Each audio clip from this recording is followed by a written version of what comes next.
문재인 대통령이 북한의 핵 미사일 개발에 대한 구체적인 레드라인을 처음으로 공식화했습니다. 트럼프 대통령의 최측근인 스티브 배넌 백악관 수석 전략가가 북핵 해법으로 주한미군 철수를 거론해 그 배경이 주목됩니다. 이야기 나눠보겠습니다. 조한범 통일연구원 선임연구위원, 양욱 한국국방안보포럼 수석연구위원 두 분 나오셨습니다. 안녕하세요. 안녕하십니까. 네, 안녕하십니까. 조 의원님, 어제 이 문 대통령이 했던 이야기들이 상당히 많은 것들이 지금 오늘 다시 회자가 되고 있는데 그중에 역시 레드라인의 발언은 참 의미가 있었던 것 같습니다. 예, 의미도 있지만 사실 이제 좀 과도하게 지금 논란이 되는 측면이 있어요. 그건 왜 그러냐면 문 대통령께서 말씀하신 이야기는 지극히 상식적인 이야기입니다. 지금 북한은 핵탄두 소형화하고 그다음에 이것을 운반할 수 있는 수단을 동시에 개발하고 있거든요. 이번 한반도 8월 2기설의 핵심이 됐던 것은 사실은 ICBM, IRBM, 단거리를 넘어선 이제 단거리 스커드나 노동미사일 이미 실전 배치돼 있거든요. 그러니까 중장거리 탄도미사일을 개발을 하고 있거든요. 예. 그러니까 여기에 운반 수단인 탄도미사일이 완성이 되고 장거리 여기에 핵탄두가 탑재된다고 그러면 그건 뭐 당연히 레드라인이죠. 예.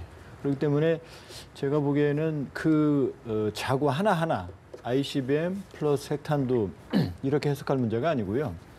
문제의 본질은 북한 핵무기의 실전 배치를 해석을 해야 됩니다. 예. 다시 말해서 지금 미국을 실전 배치한 핵미사일로 공격을 할 수 있게 되면 한국도 당연히 공격할 수 있죠. 그러니까 ICBM에 탑재한다 이런 부분이 좀 과대 해석된 부분이 있고 북한이 핵무기를 한국이나 동맹국, 주변국들을 실제로 위협할 수 있는 핵무기의 실전 배치가 사실은 레드라인의 본질적 의미라고 할 수 있어요. 그러니까 나아가서 ICBM뿐만이 아니라 이미 실전에 배치되어 있는 스커드 BC, 스커드 ER, 노동 이것은 뭐 한반도 사거리 300에서 1300이기 때문에 한반도 물론이거니와 베이징이나 동경도 타격이 가능합니다. 예. 여기에 만일 핵탄두를 탑재하게 되면 이거 당연히 레드라인이죠. 그렇기 때문에 이번 발언의 의미는 북한의 핵무기가 실전 배치되면 그때는 협상의 여지가 없죠. 예. 그러니까 모든 판이 깨지는 거죠, 쉽게 말하면. 그러니까 그것은 당연한 이야기다. 실전 배치가 될 경우에는 그것은 레드라인 이미 분명히 넘은 거죠. 이렇게 봐야 됩니다. 알겠습니다.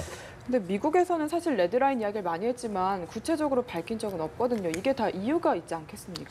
사실은 이제 레드라인에 대해서 이 얘기를 잘 구체적인 얘기를 하지 않는 것은요. 결국 레드라인이라는 것은 뭐냐면 이렇게 설정해 놓고 이거를 넘으면은 무언가 조치를 취하겠다라는 메시지를 담고 있어야 된다는 거죠. 그래서 그러다 보면은 그 뒤에 조치를 준비해 놓지 않고 레드라인을 얘기한다는 것은 잘못하면 굉장히 위험한 일이 될 수가 있다. 이런 판단 때문인 것이고요. 근데 그럼에도 불구하고 사실 레드라인은 어느 정도 정해져 있었습니다. 미국 입장에서는 예를 들어서 이제 ICBM 개발이라든가 그다음에 이제 뭐 추가적 핵실험 이런 것들을 레드라인으로 바라보고 있다라고 이제 많은 사람들이 얘기를 하고 바라보고 있었지만은 하지만은 사실 미국 입에서 그게 나온 것은 없거든요. 예. 왜냐하면 이제 그렇게 될 경우에는 자칫 잘못하면 북한과 관련된 핵 전략 전체를 바꿔야 되는 그런 문제가 있을 수 있기 때문에 그래서 좀 조심스럽게 접근하는 부분이 분명히 있습니다. 어쨌거나 대통령께서 이렇게 레드라인을 말씀을 하신 부분 뭐 너무 확대 해석하지 말아야 된다라는 말도 맞겠습니다만은 저는 지금 이제 대한민국 자체도 결국은 이러한 레드라인에 대비한 준비를 이제 꾸준히 정말 이 새 정부 들어왔으니 이 새 정부의 레드라인이 무엇이고 이 레드라인을 넘었을 때 어떻게 행동할지에 대한 행동 절차들이 모든 부처를 통틀어서 지금 나와야 되는 상황이다. 그래서 대통령께서 이렇게 말씀을 꺼내시고 이런 걸 정해주신 거는 좀 굉장히 의미 있는 그 어떤 행위다라고 생각이 됩니다. 근데 미국과는 전혀 지금 사전에 조율이 없이 이런 발언이 나온 게 아니냐 언론에서 이런 지적도 하거든요. 이 부분에 대해서는 어떻게 봐야 될까요? 만일에 북한이 미국을 타격할 수 있는 ICBM 실전 배치하고 거기에 핵무기가 탑재되어 있다. 그럼 미국 입장에서 당연히 레드라인이죠. 그러니까 이 부분은 뭐 미국하고 사전에 상의할 필요는 없는 거고요. 지금 대통령께서 말씀하신 그 레드라인은 누가 봐도 레드라인입니다. 그런데 이제 미국하고 한국의 입장이 좀 다른 이유는 미국의 한반도에서의 전략적 목표는 북한의 비핵화하고 한반도의 안정입니다. 그러니까 엄밀히 말하면 엊그제 13일자 월스트리트 저널지의 틸러슨과 매티스 장관이 공동으로 기고한 사설에 보면 자신들은 북한의 레짐 체인지도 원하지 않지만 영문 표현을 뭐 accelerated reunification of Korea라고 되어 있습니다. 그러니까 조속한 한국의 통일도 원하지 않는다. 예. 물론 이 accelated를 뭐 인위적인 조속한 여러 가지 해석이 가능합니다만은 어쨌든 미국의 목표는 한반도의 통일이 아닙니다. 예. 한반도 안정과 평화거든요. 근데 한국의 전략적 목표는 북한의 비핵화와 한반도의 평화 체제 구축, 나아가서 통일이거든요. 예. 그러니까 목표가 두 가지죠. 북한의 완전한 비핵화와 남북 관계가 유지가 될 필요가 있거든요. 예. 그러니까 문 대통령께서 출범 후에 어떠한 경우에도 북한과의 대화끈을 유지하겠다는 입장을 관철하고 계시는 거거든요. 그렇기 때문에 비약한 노력과 함께 남북 관계에 대한 대화의 요구를 끊임없이 하고 있죠. 투트랙이죠. 그런데 만일에 핵무기가 실전 배치된다고 그러면은 예. 그냥 판이 깨지는 거죠. 그러니까 어제의 의미는 북한에게 경고로 볼 수 있어요. 그러니까 지금 지속적인 남북 대화, 남북 관계 형성에 노력을 하겠지만 그러나 그런 우리의 지혜를 무시하고 우리의 진위를 거부한다고 하면 핵무기 실전 배치한다고 그러면 남북 관계는 없다는 이야기죠. 그때는. 그렇기 때문에 이번에 레드라인은 복합적인 의미가 있다 이렇게 봐야죠. 알겠습니다. 어제 문 대통령 이야기 중에 계속해서 우리 동의 없인 절대 전쟁이 없다. 안심하라. 전쟁 없다. 든든하긴 했습니다. 그런데 일각에서는 이런 분석도 있습니다. 아니 북한이 지금 북한을 저지할 수 있는 건 미국의 무력인데 아니 계속해서 미국은 너네 까불면 간다? 근데 우리나라는 절대 안 된다. 예. 그러면 북한은 안 하는 거 맞나? 이렇게 생각할 수도 있다고 하더라고요. 그러니까 이게 사실은 이제 이 한미 안보 동맹의 억제 구조를 좀 이해할 필요가 있습니다. 뭐냐 하면은 결국은 이 소위 말해서 이 전쟁 혹은 핵 게임이라고 표현하는데 이게 굉장히 어려운 것이 뭐냐면은요. 네.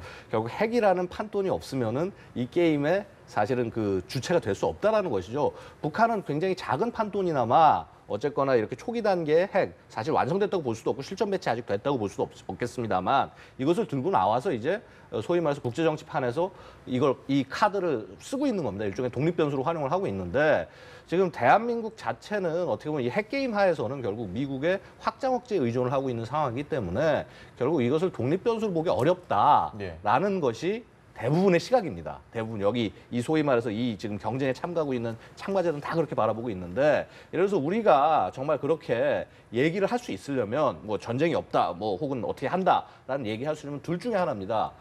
결국 뭐냐면 우리도 소위 판돈을 들고 핵 개발해가지고 어떤 게임의 한 주자로서 네. 그거를 제시를 하거나 아니면 그것을 우리가 지금 할 수가 없는 상황이니까 아니라고 한다면은 소위 그 다른 그 참가자, 예. 그 참가자를 우리 편으로 완전히 만들어서 우리 이익을 대변하게 만들면 되는 것이죠. 근데 사실 이제 소위 한미 동맹이라는 게 그런 것이었습니다. 그런 것인데 과연 이제 이 과정에서 아무래도 이 결국은 그 게임에 참가하고 있는 사람이 주관이 더 들어가면 좀 안 되지 않겠느냐. 예. 혹은 이제 그래서 아까 우리 조 박사님께서 지적해 주셨지만은 예를 들어서 미국은 안정이 목표인데 우리는 궁극적으로 통일이나 이런 방안을 바라봐야 되고 그러다 보니까 자꾸 이제 운전대론 얘기가 나오고 가져가고 우리가 주도해야 된다. 좋습니다. 당연히 주도해야죠. 근데 그러려면은 거기에는 비용과 그다음에 반드시 그 안에 들어갈 뭐 좀 표현이 좀 약간 저속할지 모르겠지만 판돈이라는 것은 반드시 있어야 되는 것이다. 예. 그래서 그런 부분에 대한 좀 인식이 필요하다고 생각이 되고요. 사실 이게 한반도에 전쟁이 없다. 너무 원칙적으로 맞는 말이고 당연히 대통령께서 하셔야 되는 말씀입니다. 예. 그런데 이제 문제는 결국 뭐냐면은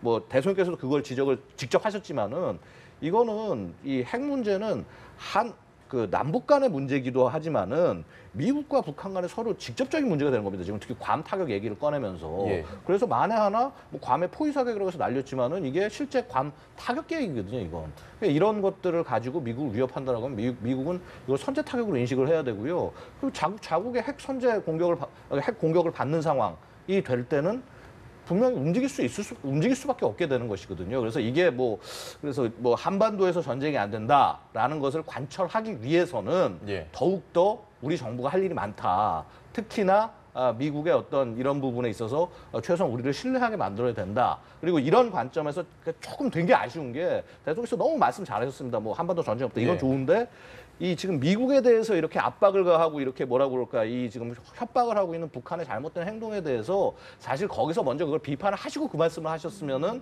이게 메시지 전달이 훨씬 더 부드러웠을 신뢰가 텐데 좀 더... 예 맞습니다. 근데 그런 부분이 없이 예. 그러니까 충분하지 않은 상태에서 메시지가 전달되다 보니까 당장 미국 여론이 좋지가 않습니다. 그래서 도대체 저기는 우리의 소위 엘라이가 맞냐, 동맹이 맞냐, 않느냐라는 그런 의혹들이 앞으로도 계속 커져나갈 거고요. 이거는 결국은 또 풀어나가야 될 문제가 된다는 것이죠. 알겠습니다. 이 한미 동맹의 중요성에 대해서 좀 이야기를 해주신 것 같은데 이번에 관련해서 이 발언을 좀 봐야 될 것 같습니다. 배넌 백악관 수석 전략가가요. 주한미군 철수 가능성을 언급을 했거든요. 이게 참 한미 양국의 민감한 문제 아닙니까? 예. 그 지금 전쟁 한반도에서 군사 행동을 결정할 주체는 우리다라고 하는 분은 좀 더 좀 설명이 좀 필요한 것 같은데 예. 왜 그러냐면은 입장을 한번 바꿔놓고 생각을 해보세요. 지금 미국에서 전쟁을 하겠다는 얘기를 한국의 대통령이 계속 이 얘기를 한다고 생각해 보세요. 납득이 잘 안 되죠. 미국 사람들이 그걸 동의하겠습니까? 예. 지금 전쟁이 일어나는 장소는 한국이거든요. 그러니까 어떠한 경우에도 비극적인 전쟁은 막는 게 중요합니다. 그러나 한국이 전쟁을 안 하겠다는 얘기는 아니에요. 대한민국 국군이 존재하는 이유는 외부의 위협이나 국가적인 위협에 대응해서 전쟁을 하기 위해서 존재하는 겁니다. 예. 막기 위해서 그렇지만은 그럼 불가피한 경우에는 전쟁을 해야죠. 그러나 우리의 의지와 관계없이 타국이 한반도에서 전쟁을 일으킨다는 건 그건 용납할 수 없는 거죠. 예. 그러니까 지금 북한의 위협을 묵인하거나 북한의 도발을 용인한다는 것이 아니고 한반도에서 군사행동이 필요하다면 그것은 우리가 결정한다라는 겁니다. 그러니까 우리의 네. 동의 동의 없이 어떠한 무력 분쟁도 발생할 수는 없다는 거죠. 그런 의미에서는 타당한 발언이었다고 보고요. 동의의 방점을 좀 두시면. 그렇죠. 그렇죠. 알겠습니다. 물론 이제 그런 발언도 하셨죠. 우리의 동의를 얻어야 된다고. 예. 그분이 더 중요하다고 보여지는 거고. 지금 말씀하신 것처럼 주한미군 철수라 하면 지금 뭐 한국의 역대 정권은 진보든 보수든 한미동맹과 주한미군을 사실 뭐 철떡같이 믿어왔습니다. 예. 조금 뭐 그 격한 표현이지만은 무조건 뭐 한미동맹 만능주의에 빠져왔거든요. 근데 지금 보세요. 지금 주한미군은 지금 철수할 수 있다고 얘기하는 거 아닙니까? 미국의 핵심적인 당사자가. 네. 다시 말해서 동맹의 목적은 미국이 한미동맹을 유지하는 건 미국의 국익을 위한 겁니다. 한미동맹이 미국의 국익에 도움이 되기 때문에 마찬가지로 한국이 한미동맹을 유지하는 건 한미동맹이 한국의 국익이 유지되기 때문이에요. 도움이 예. 되기 때문에.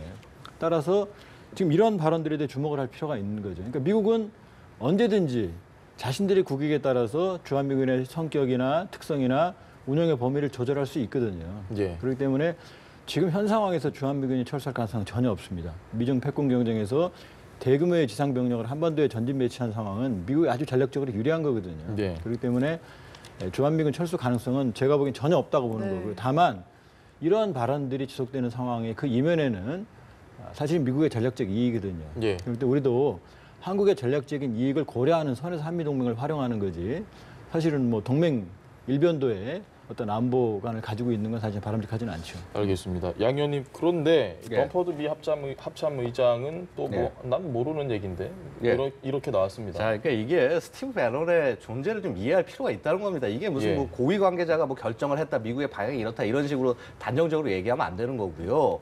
왜냐하면 스티브 배넌 자체는 굉장히 좀 독특한 정치 전략가라고 볼 수 있습니다. 네. 이 사람이 NSC하고 관련된 결정을 할 수 있는 사람도 아니고요. 되게 재밌는 것은 뭐냐면은 소위 이제 잠깐 NSC에 들어가 있던 기간이 있었습니다. 그러니까 한 4월 정도까지, 그러니까 소위 이제 맥마스터 장군이 네네. 들어오기 전까지 NSC에 뭐 이렇게 멤버로 지정이 된 적이 있었는데 사실 이거 굉장히 문제가 많다고 그래서 이제 사실 축출되다시피 이제 나온 것이고요. 그다음에 계속적으로 보면 이제 이분이 보면은 굉장히 극우 성향이 짙습니다. 예. 그 미국 안에서도. 그래서 인종차별적인 성향도 굉장히 짙고, 그다음에 이제 브레이크바트라 뉴스라고 그래서 이제 소위 온라인 극우 매체 같은 거에 이제 소위 창립 멤버 중에 하나이기도 하고, 그래서 약간 좀 그러한 성향이 있는 사람이고, 이게 좀 트럼프의 어떤 개인적인 정치적 취향 이런 네. 것과 좀 연결된 부분이 분명히 있습니다. 근데 하지만 계속적인 이런 그 말실수와 이런 부분 때문에 사실 내부에서 좀 그닥 그렇게 이 소리가 많이 못 나오고 있고요. 근데 다만 이제 한 가지 뭐냐 하면은 결국 이런 사람이 트럼프의 굉장히 특별한 정치적 의미의 참모다라는 부분, 이 부분이 갖는 함의만큼 우리가 이해를 해야 된다. 그래서 이게 군사적으로는 우리 아까 조 박사님께서 정확히 설명해 주셨는데 도저히 불가능한 일입니다. 뭐 현재 이익이라든가 미국의 국익이라든가 이런 걸 봤을 때는 이걸 물러나는 건 도저히 불가능한 얘기인 것이고, 근데 하지만은 이러한 얘기들이 분명히 감정적으로 나올 수 있다라고 하는 것. 그 다음에 동맹이라고 하는 것이 근본적으로 그렇습니다. 동맹에 끌려가고 뭐하고 하는 것이 아니라 동맹은 서로 주고받는 겁니다. 예. 근데 기본적으로 굉장히 저는 문제라는 건 뭐냐 하면요. 우리가 힘들 때는 미국은 와서 무조건 우리 도와줘야 돼. 근데 마찬가지로 미국이 공격받고 힘들 때 우리는 뭐 그냥 야, 우리한테 싸움 나면 안 돼. 이런 식으로 보여줘서는 안 된다라고 말씀을 드리는 것이죠. 그래서 그러니까 예를 들어서 대통령 말씀이 틀렸다는 말이 아니라 정말 옳으신 말씀을 한 건데 예. 그 부분에서 서로 동맹에 아무래도 의구심이 조금 남아있는 상황이니까 이런 부분들 좀 털어가면서 잘 끌고 가기 위해서라도 소위 운전대론을 제대로 활용하기 위해서라도 그런 조치는 필요하다라는 겁니다. 안 그러면 자꾸 이런 스티브 배넌 같은 사람들 앞으로 계속 나와서 주한미군 철수 얘기 계속적으로 하면서 이렇게 불안감을 조성해 나갈 겁니다. 알겠습니다. 네. 근데 배넌 얘기를 하나만 해보면 이 트럼프 대통령이 처음에 회의할 때는 배넌이 옆에 있다가 한 일주일 지나니까 그 옆으로 계속 밀려나는 모습을 보고 결국은 나왔는데 어찌됐건 지금 양 의원님 말씀 그럴 가능성은 없다. 사실 굉장히 희박하다라고 이야기는 하지만 이런 얘기가 나오질 않았지 않습니까? 거의 지금 이런 이야기가 누군가를 통해서 나온 분위기를 경험해보지 못했던 것 같거든요. 또 한미연합훈련도 축소한다 이런 얘기까지도 나오고 뭔가 분위기가 좀 바뀐 건 사실인 것 같습니다. 그 이면에는 이제 이번 한반도 8월 위기설로 미국에서 물론 이제 전쟁 가능성은 없죠. 없다고 단언드릴 수 있습니다. 뭐 엄밀히 말씀드리면은 북한군은 전면적인 재래식 전쟁을 수행할 능력이 없다고 보시면 됩니다. 그러나 이런 전쟁 위기 속에서 미군이 고민했던 부분들은 실제로 전쟁이 발발했을 경우에 미군이 입을 데미지, 피해 부분은 좀 고민을 했던 것 같습니다. 예. 실제로 뭐 주한미군에게 전쟁을 준비하거나 대응을 하는 명령은 떨어지지 않은 걸로 알려져 있고요. 그건 뭐 주한미군 군속이 전혀 움직이지 않은 걸 보면 알 수 있죠. 그러나 지금 문제는 전술적으로는 북한이 유리한 고지에 쓸 수도 있다는 겁니다. 네. 전략적으로 전쟁은 뭐 일으키거나 승리할 가능성은 전무하지만 예. 기습 공격을 할 경우에 주한미군이 입을 데미지는 상당히 크거든요. 쉽게 말하면 지금 아까 말씀드린 단거리 미사일, 한반도 전역이 사정거리인 단거리 미사일이 1000기 이상이거든요. 여기부터 핵탄 탑재가 가능합니다. 이걸 집중적으로 운용을 해서 오산이나 평택, 주요 미군 기지를 타격을 할 경우에는 사실 미국의 손실이 단기적으로는 상당히 많이 발생을 할 수 있거든요. 예. 그렇기 때문에 아마 이런 철수 발언은 미국의 국가 전략적 차원에서 중장기 전략에서 나온 것이 아니고 주한미군은 아마 앞으로 상당 기간 동안 우리보다 미국에게 더 필요할 겁니다. 이런 배넌의 발은 지금 말씀드린 그런 아마 전술적인 차원의 고려 부분 이런 네. 것을 검토하면서 아마 나왔을 가능성이 있죠. 알겠습니다. 오늘은 저희가 시간 관계상 여기까지만 이야기를 해야 될 것 같습니다. 지금까지 조한범 통일연구원 선임연구위원 그리고 양욱 한국국방안보포럼 수석연구위원과 이야기 나눠봤습니다. 고맙습니다. 잘 들었습니다. 네, 감사합니다.